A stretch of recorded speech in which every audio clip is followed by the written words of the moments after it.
இனிய இதயங்களே, அனைவருக்கும் வணக்கம். என் ஆண்டவரே, என் தேவனே, நீரே என் கடவுள், நம்பினே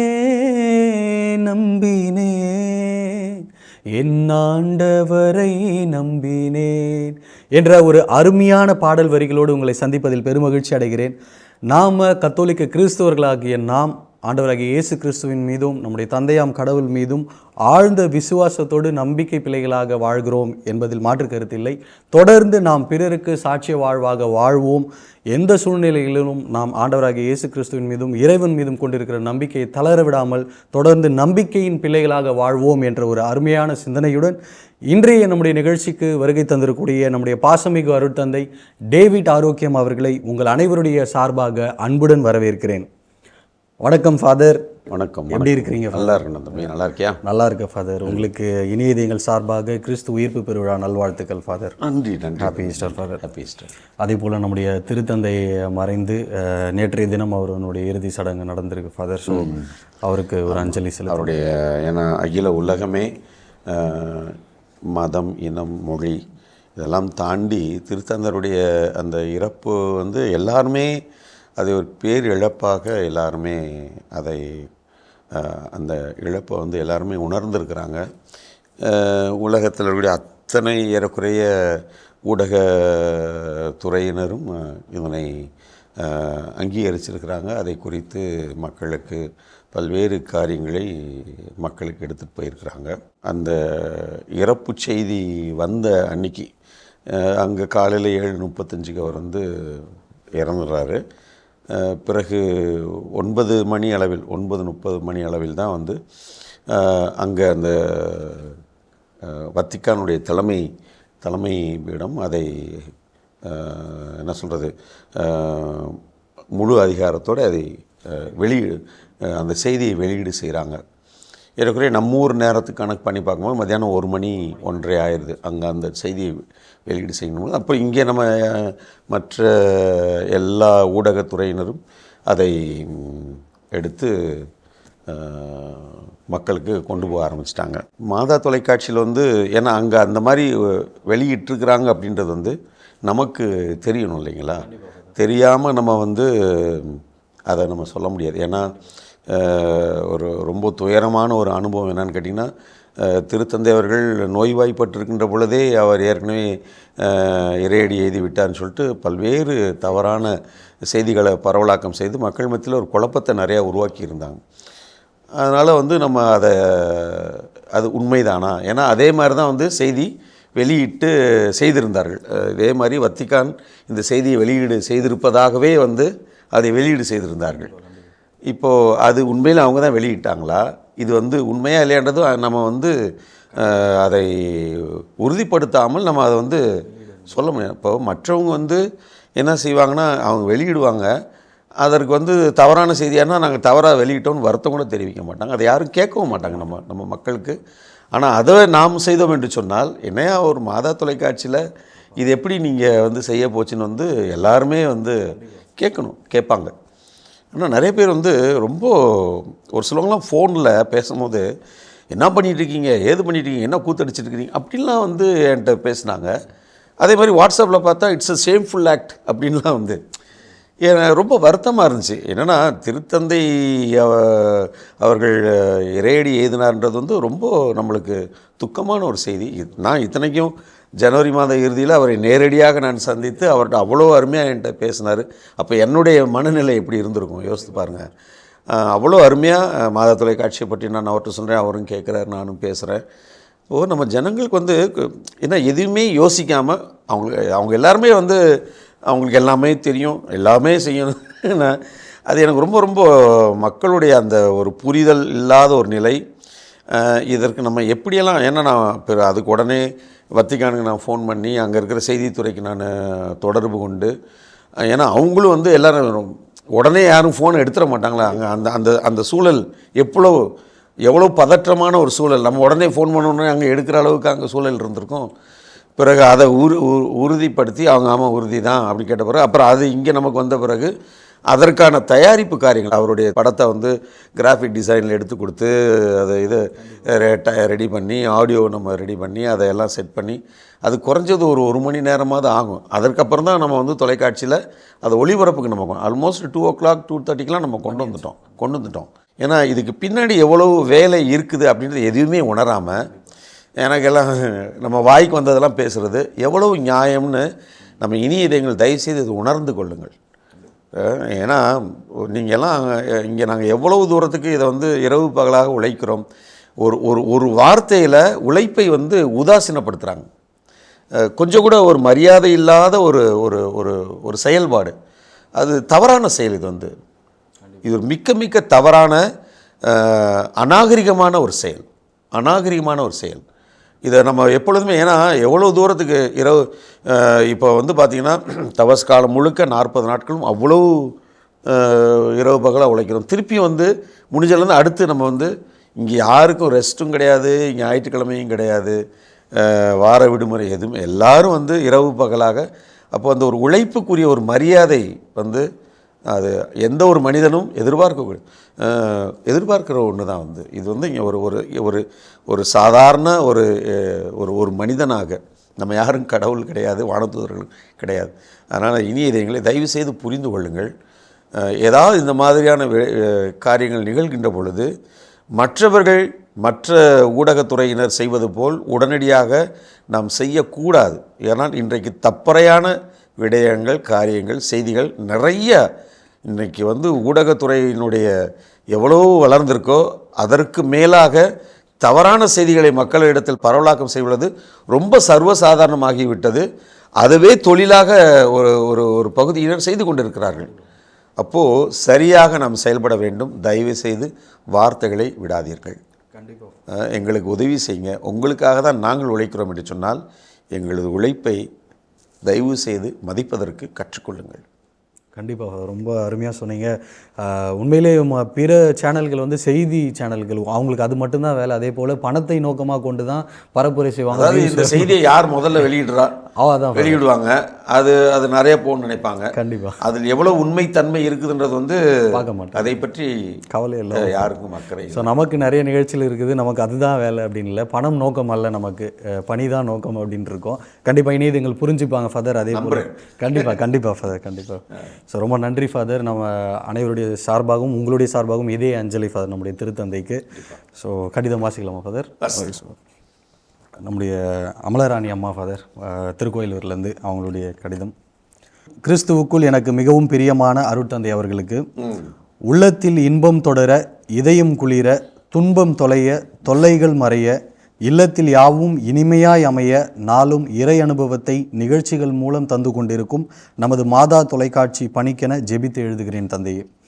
தவகால சிறப்பு நிகழ்ச்சிகளில் கட்டளை வாரத்தில் திருச்சபை கட்டளைகள் பற்றிய விளக்கங்கள் சிறப்பு. இதில் விக்கினமுள்ள உறவு முறையாரோடு திருமணம் செய்யாதிருப்பது பற்றிய விளக்கத்தை நாடகமாக 2 குடும்பத்தார் உறவு முறையில் மாமா அத்தை மருத்துவரை சந்தித்து மருத்துவர் சிந்தியா அவர்களது விளக்கம் மிகச் சிறப்பான அனுபவ பகிர்வு. 2ஆம் கால் 3ஆம் கால் உறவு பற்றிய புரிதல், அதனால் வருகின்ற பின் விளைவுகள் பற்றிய அருமையாக புரிய வைத்தார். அனைவருக்கும் தேவையான விளக்கம். சென்ற வாரத்தில் குடும்பங்களை சந்திக்கும் சிறப்பு நேர்காணலில் ஐஜி அலெக்சாண்டர் சிந்தியா தம்பதியினரின் பகிர்வு அருமை. பெரிய பொறுப்பில் இருந்த ஐஜி அவர்கள் எப்படி உடன் பணியாளர்களிடம் இருந்தார், கண்டிப்புடன் கூடிய இரக்க குணம், அன்னை தெரேசா முதல்வர் ஜெயலலிதாவை சந்தித்தது, திருத்தந்தை 2ஆம் ஜான் பால் 1986 இந்தியா வந்தபோது அவர் ஆற்றிய பணிகள் பற்றிய பகிர்வுகள் மனதில் நிற்கிறது. நானும் அச்சமயம் பங்கு மக்களுடன் திருத்தந்தையை காண சென்னை வந்ததையும் ஏற்பாடுகள் சிறப்பாக செய்யப்பட்டிருந்ததையும் நினைவு கூற வைத்தது. அவரது துணைவியார் தனது மருத்துவ பணியில் கருகலைப்பு செய்ததே இல்லை என்பது பற்றியும், இந்தியாவில் கைனகாலஜிஸ்ட் வரிசையில் இவர் 15வது இடத்தில் உள்ளது பற்றியும் பகிர்ந்தது பெருமை கொள்ள வைத்தது. மேலும் நீ நம்பினால் நிகழ்ச்சியை தொகுத்து வழங்கும் ஆரோக்கியராஜ் கரோலின் தம்பதியினரின் சந்திப்பும் விசுவாசத்தில் ஆழ கட்டப்பட்ட குடும்பம் எப்படி ஆண்டவரால் ஆசி பெறும் என்பதற்கான சிறந்த சாட்சி. தந்தையே, நான் கடந்த ஆண்டு ஆசிரியர் பணியிலிருந்து ஓய்வு பெற்றேன். நாங்கள் பிரயோஜனமற்ற பணியாளர்கள் செய்ய வேண்டிய கடமையைத்தான் செய்தோம் என்ற பவுலின் வார்த்தையின்படி நான் வாரந்தோறும் எழுதும் கடிதங்கள் உங்களது அயராத உழைப்பை நோக்கும்போது ஒன்றுமே இல்லை. என்றுதான் சொல்வேன். குழுவில் வரும் பதிவுகளில் மனதை தொடும் சில சிந்தனைகளை பகிர்கிறேன். அவ்வளவுதான் தந்தையே. எனக்காக ஜெபித்து கொள்ளுங்கள் தந்தையே. அறம் செய் நிகழ்ச்சியில் மாணவர்களிடையே புல்லிங் பற்றிய ஆய்வு, அது பற்றி பகிர்வு மிக அவசியமாக மாணவர்களிடையே கட்டாயம் வளர்க்கப்பட வேண்டிய பண்புகளாகும். ஆசிரிய பணியில் இது போன்ற பல நிகழ்வுகள், பாதிக்கப்பட்ட மாணவர்களின் மனநிலை, விளைவுகள் பற்றிய அனுபவம் உள்ளது. நிறம், இனம், உடல் அமைப்பு, படிப்பில் பின்தங்கியோர் சந்திக்கும் சவால்களின் வெளிப்பாடுகளை சென்ற வார பகிர்வுகள் வெளிச்சம் போட்டு காட்டியது. அருமையாக இருந்தது. இன்னும் பிற நிகழ்ச்சிகள் பற்றி தொடர்ந்து பகிர ஆசித்து அனைவருக்கும் உயிர்ப்பு ஞாயிறு வாழ்த்துக்கள் கூறி இப்பதிவை ஜபத்துடன் முடிக்கிறேன் தந்தையே. லூர்து அமலராணி, திருக்கோவிலூர். ரொம்ப சிறப்புக்கா, ரொம்ப நன்றி. உங்களுடைய தாழ்ச்சி, உங்களுடைய எளிமை, உங்களுடைய கடிதம் மிக அழகாக படமிட்டு காட்டுகிறது. இந்த உலகத்தில் ஒவ்வொருத்தருக்கும் ஒரு அழைத்தல் இருக்கிறது. அந்த அழைத்தலிலே நாம் செய்ய வேண்டிய கடமைகள் இருக்கிறது. இதை நாம் உணர்ந்து செய்கிறோம். உணர்ந்து செய்யாத போது பிரச்சனைகளையும் நாம் சந்திக்கிறோம். அது உண்மையிலும் உண்மை.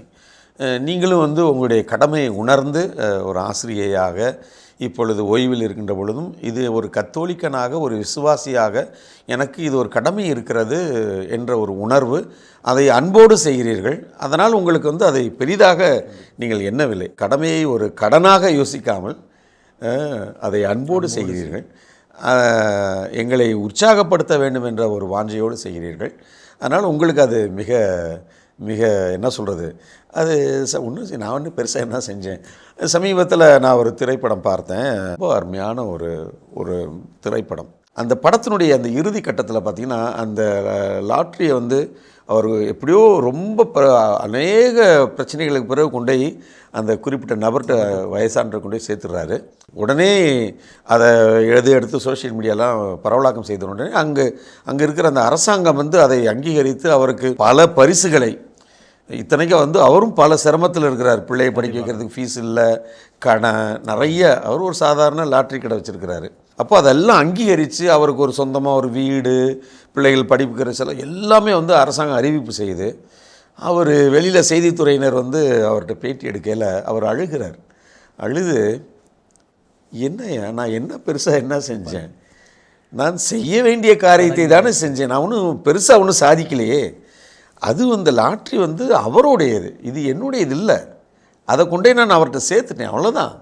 வேறு நான் என்ன பெருசாக சாதித்தேன், இதுக்கே இவ்வளவு கூப்பாடு, இதுக்கே எல்லாம் வந்துக்கிட்டு பெருசாக என்னமோ நான் பெருசாக எதோ சாதித்தது மாதிரி ஏன் இதை ரொம்ப பெருசுப்படுத்துறீங்க. அப்போ இங்கே நீங்கள் செய்ய வேண்டியது யாருமே செய்கிறது இல்லையா? ஒரு அப்பாவா, ஒரு அம்மாவா, ஒரு மகனா, ஒரு மகளா, ஒரு உறவினனா, ஒரு நண்பனா, செய்ய வேண்டியதை நாம் யாரும் செய்வதே கிடையாது. அதனால் அதை யாராவது செஞ்சிட்டாங்கன்னா அது ஒரு பெரிய காரியமாக நாம் பார்க்குறோம். அப்படியே செருப்பால் என்னை அடித்த மாதிரி இருந்துச்சு சொல்லப்போனால். இப்போ இந்த உலகத்தில் நம்ம செய்ய ஒரு குருவானவராக நான் செய்ய வேண்டிய கடப்பாடு எனக்கு எவ்வளோ இருக்குது, அதைத்தானே நாம் செய்கிறோம். எதற்கு ஒரு பெரிய பாராட்டு, எதுக்கு ஆச்சு பூச்சின்னு இதெல்லாம் போட்டு ஏன் அதை எனக்கு இதை செய் என்று எனக்கு கொடுக்கப்பட்டிருக்கிறது, நான் செய்கிறேன், அவ்வளோதானே. அதில் ஏன் நான் பெருசாக அதுக்கு ஒரு அங்கீகாரத்தை நான் தேடணும், இல்லை யாராவது அதை அங்கீகரிக்கணும்னு நம்ம ஏன் இன்னொருத்தங்க நினைக்கணும். அந்த மனநிலை மாற வேண்டும். அதை தான் சகோதரியும் கடிதத்தில் சொல்கிறாங்க, நான் செய்ய வேண்டியதை செய்கிறேன், அவ்வளோதான். அன்பர்களே, இன்றைக்கி ஒவ்வொருத்தரும் இந்த உலகிலே, குடும்பங்களிலே, சமூகத்திலே, எல்லா துறைகளிலும் செய்ய வேண்டியதை நாம் செய்தால் இந்த உலகிலே சமநிலை, சமாதானம், மகிழ்ச்சி, சமத்துவம் எல்லாமே இருக்கும். யோசித்து பாருங்கள். கண்டிப்பாக ஃபாதர், அருமையான சிந்தனை ஃபாதர், நன்றி. ஆரோக்கிய ராணி ஃபெலிக்ஸ் சேவியர் ஃபாதர், மும்பை, மகாராஷ்டிராவிலிருந்து எழுதியிருக்காங்க. இல்லந்தோறும் இறையாட்சியை கொண்டு வரும் மாதா தொலைக்காட்சியின் அனைத்து அருட்தந்தையர்களுக்கும் மற்றும் பணியாளர்களுக்கும் என் வணக்கத்தை தெரிவித்துக் கொள்கிறேன். எப்பொழுதும் போல் கடவுள் வணக்க அனைத்து நிகழ்ச்சிகளும் அருமை. குறிப்பாக 6/3/2025 அன்று சகோதரர் தமிழ்ஜோ கூறிய தென்கட்சி கோ சுவாமிநாதனின் சிறிய நகைச்சுவை கதையும் சென்ட் கிறிஸ்டோஃபரின் வாழ்க்கை வரலாறும் சிறப்பாக இருந்தது. அதுவும் இரு நிகழ்ச்சிகளுக்கு இடையில் கிடைக்கும் ஓரிரு நொடிகளில் முழு வரலாற்றை கூறிய விதம் அருமை.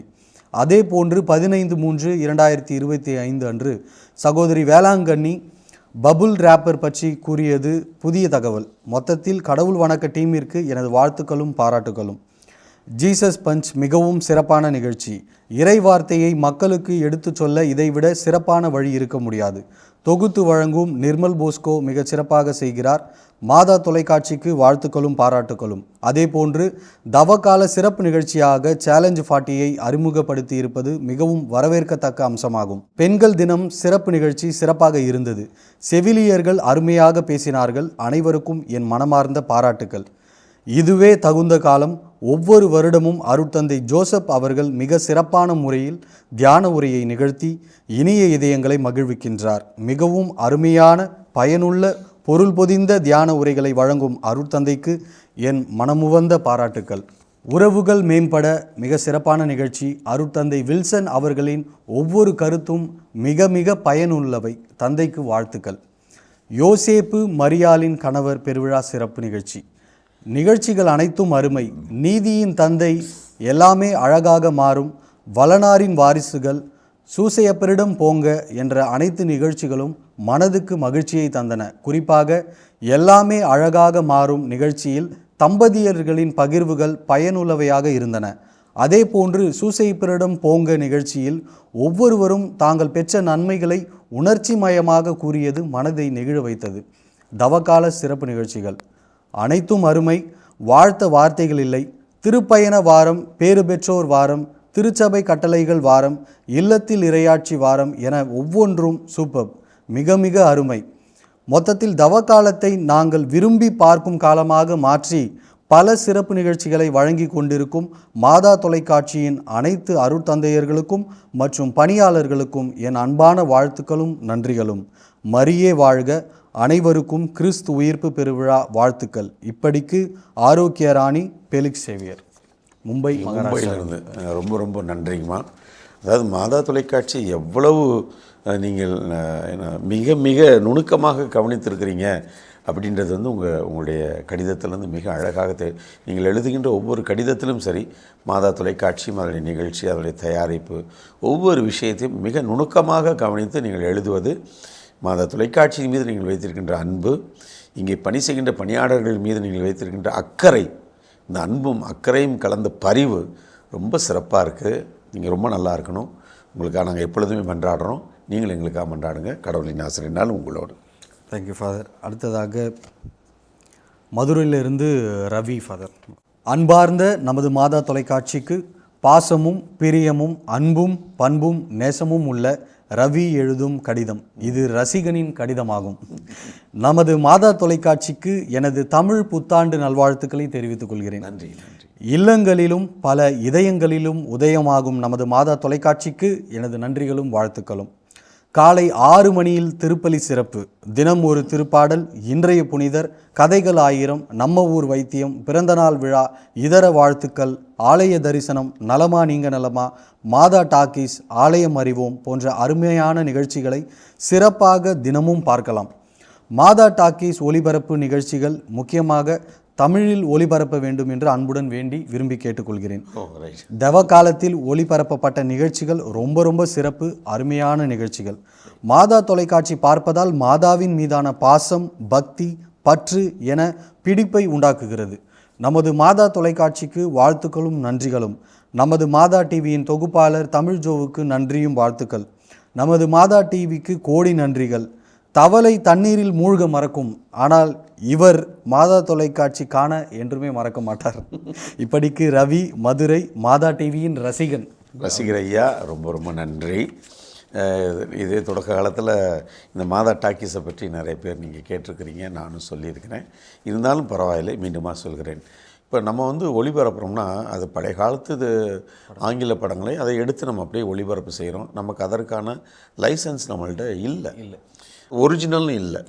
அதை நம்ம போட்டு அதை திருப்பி வந்து உள்ள சிஸ்டமில் ஏற்றி அதை எக்ஸ்போர்ட் போடும்போது அதனுடைய குவாலிட்டி வந்து அடி வாங்கும். அப்போது அடி வாங்கையில் நம்ம அதை டெலிகாஸ்ட் பண்ணோம்னா உங்களுக்கு வந்து ஒரு படமாக தெரியாது, புள்ளிகள் தான் தெரியும். அப்போது ரைட், ஏன்னா ஒரு சில படங்களை நீங்கள் பார்க்கின்ற பொழுது அந்த படத்தில் வருகின்ற மொழியை விட அது ஆங்கிலமாக இருக்கலாம், இந்தியாக இருக்கலாம், மலையாளமாக இருக்கலாம், கன்னடமாக இருக்கலாம், தெலுங்காக இருக்கலாம், தமிழாகவும் இருக்கலாம். அப்போது அந்த இந்த திரைப்பட பேச்சு மொழியை விட அதில் வருகின்ற அந்த சித்திரங்கள் தருகின்ற ஒரு மொழி இருக்கிறது, திரைப்பட மொழி. அது ஈஸியாக நமக்கு வந்து அது புரியும். அங்கே என்ன நடக்குது, என்ன பேசுகிறாங்க, ஓரளவுக்கு நமக்கு வந்து அது புரியும். இப்போ இன்னொரு பெரிய பிரச்சனை என்னென்னு கேட்டிங்கன்னா, தமிழில் நிறைய நமது கிறிஸ்தவ கத்தோலிக்க திரைப்படங்கள் இருக்குது. ஆனால் அதற்கான அந்த ஒளிபரப்பு உரிமானம் யார்கிட்ட இருக்குது தெரியல. இன்னார் வச்சுருக்காங்கன்னா உண்மையிலே அவங்கள்ட்ட இருக்குதா, அதுவும் வந்து கண்டுபிடிக்க முடியல. குறிப்பாக அன்னை வேளாங்கண்ணி ஒரு திரைப்படம், அது ஒரு குறிப்பிட்ட நபர்கிட்ட இருப்பதாக அவர்கள் சொல்லுகிறார்கள். சரி, நாங்கள் அவங்கள வந்து தொடர்பு கொண்டு கேட்டபொழுது மிரண்டுருவீங்க. அதை ஒரு முறை நமது மாதா தொலைக்காட்சியில் திரையிடல் செய்வதற்கு அவர்கள் கேட்ட தொகை 10 லட்சம் ரூபாய். 10 லட்சம் ரூபா கொடுங்க, நீங்கள் ஒரு தடவை திரையிட்டுக்கோங்க, மாதா தொலைக்காட்சியில் போட்டுக்கோங்க. நான் ஏன்னா இதெல்லாம் எவ்வளோ காரியங்கள் செய்திருக்கிறேன், சும்மா உட்காந்துட்ருக்கல. புனித அந்தோனியார் இருக்குது, குழந்தை இயேசு திரைப்படம் இருக்குது, இது மாதிரி எவ்வளோ ஞான சௌந்தரி இருக்குது. இதெல்லாம் நாங்கள் நிறைய தேடிட்டோம், தேடி ஓய்ஞ்சு போயிட்டோம். சரி, இது யாருமே வந்து ஒன்றும் இது கண்டுபிடிக்க முடியல. நம்ம போட்டோம்னு வச்சுக்கோங்களேன், 100 பேர் வருவான். கண்டிப்பாக இது எப்படி நீங்கள் திரையிட்டீங்க, கேஸ் போடுவாங்க. இது இந்த உரிமானம் என்கிட்ட இருக்குது, எனக்கு வந்து நீ இவ்வளோ கட்டு அப்படின்னு வந்து நிற்பான். ஒன்றும் செய்ய முடியாது. அதனால் இதெல்லாம் விளையாட்டாக நினச்சிட்டு இருக்கிறாங்க. ஏன்னா இன்றைக்கி வந்து நம்மளுக்கு அந்த ஒரு விழிப்புணர்வு இல்லை. நியாயமாக நடக்க வேண்டிய ஒவ்வொரு காரியத்தையும் காசு கொடுத்தால்தான் நடக்கும் என்ற ஒரு நிலை நம்மகிட்ட வந்து ரொம்ப சாதாரணமாக இருக்குது, ரொம்ப சாதாரணமாக இருக்குது. எங்கே போனாலும் ஒரு காரியத்தை வந்து அவங்க செய்ய வேண்டிய கடமையை செய்வதற்கு அதற்கு நம்ம கைவிட்டு கொடுத்தா தான் அது நடக்கும். அது ஏன் இதில் என்ன பெருசாக என்ன பெரிய பிரச்சனை, என்ன தப்பு? நம்ம அங்கே போய் நம்ம வந்து நியாயத்தை பேசணும்னா இவர் எங்கேருந்து வர்றாரு, எந்த உலகத்துலேருந்து வர்றாரு அப்படின்னு சொல்லிட்டு நம்மளே ஒரு நக்கலாக நையாண்டியாக நம்ம வாழ தகுதியற்றவர்களாக நம்மளே பார்ப்பாங்க. இதுதான் இந்த உலகம், இப்படி தான் இங்கே இருக்குது. இது என்றைக்கு மாறும் தெரியல. நம்ம தான் மாற்றணும். இது மாறாது, நம்ம தான் மாற்றணும், நம்ம தான் யோசிக்கணும். ஏன்னா நீங்கள் எங்கேயோ ஒன்று ஆரம்பிச்சிங்க, நான் எங்கேயோ வந்துட்டேன். ஆனால் இதெல்லாம் கலந்தது தான் நீங்கள் சொல்கிறீங்க பார்த்தீங்க இல்லையா. இதெல்லாம் வந்து நாம் நேர்மையாக உண்மையாக இருந்தால் மட்டும்தான் பல விஷயங்களை நாம் இழக்க வேண்டியிருக்கும். இழந்தால்தான், இயேசு அவரை சிலுவையில் இழந்ததனால்தான் நாம் மீட்படைந்தோம். நம்ம வந்து இயேசுவுக்கே புகழ் என்று சொல்ல முடிகிறது. இல்லாட்டி சொல்ல முடிஞ்சிருக்குமா? முடியாது. இழப்பினால் மட்டும்தான் ஒன்றை நாம் பெற்றுக்கொள்ள முடியும், இழந்தால்தான் ஒன்றை பெற்றுக்கொள்ள முடியும். இதை நாம் மறந்துவிடக்கூடாது. ரசிகர் ரவி அவர்களுக்கு எனது பாராட்டுக்கள். நன்றி. கடவுளின் ஆசிரியனால் உங்களோடு. Thank you father. இறுதியாக ஒரு கடிதம். Margaret, retired teacher father, Gudalur, நீலகிரியிலிருந்து. இயேசுவுக்கே புகழ், மரியே வாழ்க. மாதா தொலைக்காட்சி கடந்த 11 ஆண்டுகளாக நல்ல முறையில் வளர்ச்சி பெற்று வந்தமைக்கு முதலில் இறைவனுக்கு நன்றி. இதனை வழிநடத்தி வரும் அருட்பணி டேவிட் ஆரோக்கியம், அவருடன் ஒத்துழைத்து பணிபுரிந்து வரும் அனைத்து நல்ல உள்ளங்களுக்கும் வாழ்த்துக்கள். மாதா தொலைக்காட்சியின் பிறந்தநாள் விழா, பொங்கல் விழா நிகழ்ச்சிகள் அனைத்தும் கண்கொள்ளா காட்சிகளாக இருந்தன. ஃபாதர் டேவிட் ஆரோக்கியம் அவர்கள் கண்கலங்கிய காட்சி மனதை நெகிழச் செய்தது. தபசு நாட்களில் புதிய நிகழ்ச்சிகள் வாழ்க்கைக்கு பயன் தருவனவாக அமைந்திருப்பது மிகவும் சிறப்பு. பேறு பெற்றோர் நிகழ்ச்சி தன்னம்பிக்கை இல்லாதவர்களுக்கு ஒரு சிறந்த எடுத்துக்காட்டு. நான் விரும்பி பார்க்கும் நிகழ்ச்சிகள் காலை வணக்கம், டாக்டர் மதுரம் சேகர் மருத்துவ குறிப்புகள், இனிய பாடல்கள், எடுத்து வாசி, மதிய திரைப்படம், நற்செய்தி மலர்கள், அன்றாட விவிலிய விளக்கம். குருக்கள் இணைந்து நடத்தும் இரவு நேர ஆராதனை ஒரு நல்ல ஆசீர்வாதமாக இருக்கிறது. ஒரு பணிவான வேண்டுகோள், எல்லா நாட்களிலும் மதிய திரைப்படம் தமிழில் இருந்தால் மிகவும் நன்று. அதை பற்றி தான் இப்போ ஃபாதர் பேசியிருக்காங்க. ஸோ புரிஞ்சிருக்கும் நம்புகிறோம். அருட்பணி டேவிட் ஸ்டான்லி குமார், பழைய ஏற்பாட்டு நிகழ்ச்சிகளை எவ்வளவு தெளிவாக நகைச்சுவையாக விளக்கும் அவரது ஞானம் மிகவும் ஆச்சரியம். அருட்பணி பவுலா ஜெயக்குமாரின் மறையுரை, ஷாஜி அவர்களின் இனிய பாடல்கள், good night talk, father David அவர்களின் இரவு ஜபம் மிகவும் சிறப்பு. மாதா தொலைக்காட்சி மேலும் சிறந்து விளங்க இறைவனை வேண்டுகிறேன். தேர்வு சமயத்தில் மாணவர்களுக்கு உற்சாகம் மூட்டி இறை நம்பிக்கை ஏற்பட பாடும் பாடல்கள் யாவும் மிக அருமையாக இருந்தன. இங்கனம் மார்கரெட், ரிட்டையர்ட் டீச்சர். ரொம்ப சந்தோஷங்கம்மா. நல்ல வார்த்தைகள், நிறைய விஷயங்களை நீங்கள் கவனிச்சிருக்கீங்க. கூடலூர் ஏறக்குறைய கர்நாடகாவுக்கு மிக அருகில். அங்கே தமிழ் பேசுவாங்க, கன்னடாவும் பேசுவாங்கன்னு நினைக்கிறேன். அந்த ஏரியாவில் மலையாளமும் பேசுவாங்கன்னு நினைக்கிறேன். அதெல்லாம் ஒரு அந்த ஒரு அப்படி அந்த ஒரு ஏரியா, புவியியல் அமைப்பு அந்த ஏரியா. ஆனால் இருந்தாலும் அங்கேருந்து நீங்கள் எழுதி இங்கே எங்களுக்கு வந்திருக்கிற கடிதம் மிக்க மிக்க மகிழ்ச்சியாக உற்சாகமாக இருக்கிறது. நல்ல சுகத்தோடு இருங்க. உங்களுக்கு நாங்கள் வேண்டிக்கிறோம். நீங்களும் எங்களுக்கு கொண்டாடுங்க. கடவுளின் ஆசிரியனால் உங்களோடு. ரொம்ப நன்றி ஃபாதர், தேங்க்யூ. நிறைய புரிதல்களை நீங்கள் புரிய வச்சுருக்கீங்க, சிந்தனைகள் கொடுத்துருக்கிறீங்க. அதோடு நம்முடைய திருத்தந்தைக்காகவும் இனிய இதயங்களுக்காகவும் ஜெபித்து நிறைவேற்றும். இனிய இதயங்களே, நமது திருத்தந்தை அவர்களுக்காக நாம் சிறப்பாக மன்றாடுவது மிக மிக முக்கியமான காரியம். திருத்தந்தை அவர்களுடைய குறிப்பாக அப்படிப்பட்ட ஒரு பொக்கிஷத்தை கடவுள் நமக்கு கொடையாக இந்த நாட்களிலே கொடுத்திருக்கிறார். இந்த காலகட்டத்தில் இந்த சிந்தனைகளை தருவது மிக மிக அவசியமாக இருக்கிறது. அப்படிப்பட்ட சரியான சிந்தனைகளை இந்த சமூகத்திற்கு, இந்த உலகத்திற்கு கொடுத்த திருத்தந்தை அவர்களுக்காக ஆண்டவருக்கு நன்றி கூறுவோம். அடுத்து ஒரு புதியதொரு திருத்தந்தையை தெரிவு செய்வதிலே நமது திரு அவை இப்பொழுது இனிமேல் அதில் ஈடுபட இருக்கிறார்கள். எனவே சரியானது ஒரு திருத்தந்தை அவர்கள் தெரிவு செய்து திரு அவையை ஆண்டவருடைய திருவள்ளப்படி சரியாக வழிநடத்துவதற்கான ஆற்றலை, தூய ஆவியாருடைய வல்லமையை, அன்னை மரியின் பரிந்துரையை நமது கர்தினால் தந்தையர்களுக்கு இறைவன் அருள வேண்டும் என்று சொல்லி நாம் ஜெபிக்க வேண்டியது நமது கடமை. இதை நாம் மறந்துவிடக்கூடாது. எனவே நமது திரு அவையை வழிநடத்துவதற்கான வல்லமையை ஆண்டவர் நமக்கு, நம் மனிதர்களாகிய நமக்கு, குறிப்பாக நம்மை வழிநடத்துகின்ற நமது தலைமை ஆயர் புதிய திருத்தந்தை அவர்களுக்கு அந்த தெரிவிலே அவர்கள் ஒவ்வொருவருக்கும் அருள வேண்டும் என்று சொல்லி நாம் இந்த நாட்களிலே சிறப்பாக செபிப்போம். கண்களை மூடி மன்றாடுவோம். எங்கள் அன்பை உருவான இயேசு ஆண்டவர், இந்த நாட்களுக்காய் நன்றி கூறுகிறோம். ஆண்டவர், இந்த உயிர்ப்பின் நாட்களிலே நாங்கள் உயிர்ப்பின் மக்களாக, உயிர்த்த கிறிஸ்தவர்களாக வாழ்கின்ற ஆற்றலை எங்களுக்கு தாரும். குறிப்பாக எங்களது சிந்தனைகளில், எங்களது செயல்களில், எங்களது வாழ்க்கையின் ஒவ்வொரு நிலையிலும் நாங்கள் செய்ய வேண்டிய கடமைகளை நாங்கள் சரிவர செய்ய எங்களுக்கு ஆற்றலை, வல்லமையை, ஆவியாருடைய கனிகளை, கொடைகளை நிறைவாக எங்களுக்கு கொடுத்துள்ளும். எங்கள் அன்பு தாயே, ஆரோக்கிய அன்னையே, எங்களுக்காக பரிந்து பேசுங்கள் அம்மா. என்றும் வாழும் உயிருள்ள இறைவன், தந்தை, மகன், தூய ஆவியார் நாம் அனைவரையும் நிறைவாக ஆசீர்வதிப்பாராக. ஆமென். Thank you father. நன்றி நன்றி நன்றி.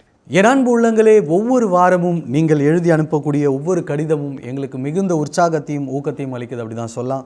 தொடர்ந்து உங்கள் கடிதங்களை எழுதி அனுப்ப வேண்டிய மின்னஞ்சல் முகவரி info@madatv.in. தொடர்ந்து உங்கள் கடிதங்களை எழுதி அனுப்ப வேண்டிய தபால் முகவரி வந்ததும் தந்ததும் மாதா தொலைக்காட்சி, எண் 150 லஸ்கோவில் சாலை, மயிலாப்பூர், சென்னை 600004. இனிய இதயங்களே, மீண்டும் வந்ததும் தந்ததும் நிகழ்ச்சியில் உங்களை சந்திக்கும் வரை அன்புடன் உங்களிடமிருந்து விடைபெறுகிறோம். நான் உங்கள் போஸ்கோ மற்றும் அருட்தந்தை டேவிட் ஆரோக்கியம். இயேசுவுக்கே புகழ். இயேசுவுக்கே நன்றி. மரியே வாழ்க.